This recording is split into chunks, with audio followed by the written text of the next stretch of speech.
So for the past 7 years, my husband and I have been struggling with infertility. I felt God very clearly tell me 7 years ago this summer that we were supposed to have a baby and start a family. And it's been a long 7 years.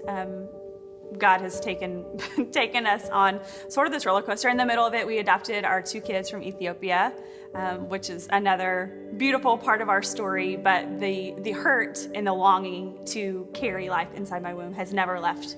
I feel like came at such an awesome time, because while God had taken me through all of these things with first believing that God could heal me, then I felt like it was a season of, okay, God, I believe that you will heal me, but do I believe that if you don't, that you are still good?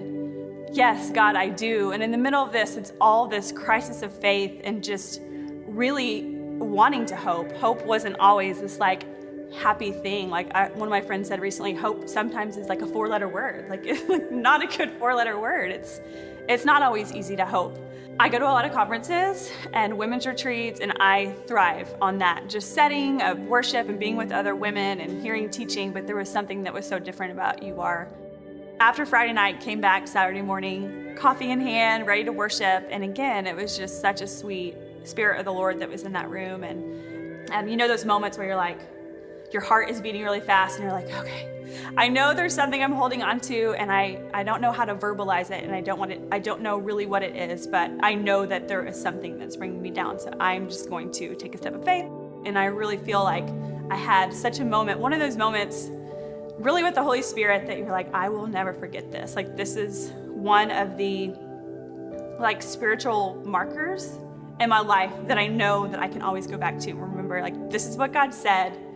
I'm not going to doubt this. He took that from me. He took that yoke of fear and gave me freedom. At the end of the day, there's a prayer room available, and so I go and there's a line, and so I'm waiting, and I'm journaling, prayer journaling as I'm waiting, and I'm like, here I am again. How many times have people prayed over me the past 6+ years? And it was almost like a place of doubting God still. I wanted the prayer and I was excited, but I wasn't fully trusting in the power that we have in our prayers. But I'm so glad I stuck it out. I left totally filled up and full and prayed over and in a totally different place than I was when I walked in. And a little over 2 weeks after was over, I had my first doctor's appointment with an infertility specialist in Dallas, and we had sort of taken a 2-year break from going to an actual doctor. So it was scary starting over. We had done IVF before, we had had a miscarriage before, just sort of lots of things had happened in our long stretch of journey.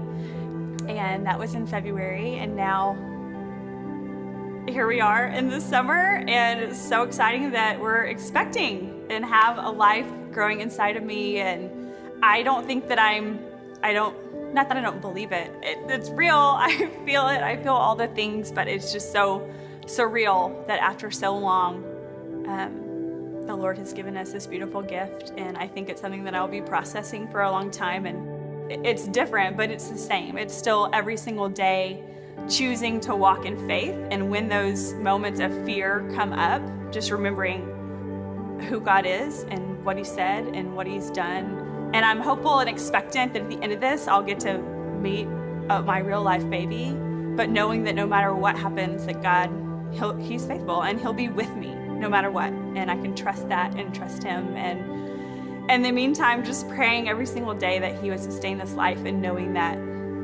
He's the one that put this life in my womb. It's the most amazing, beautiful miracle. It's the craziest thing in the world.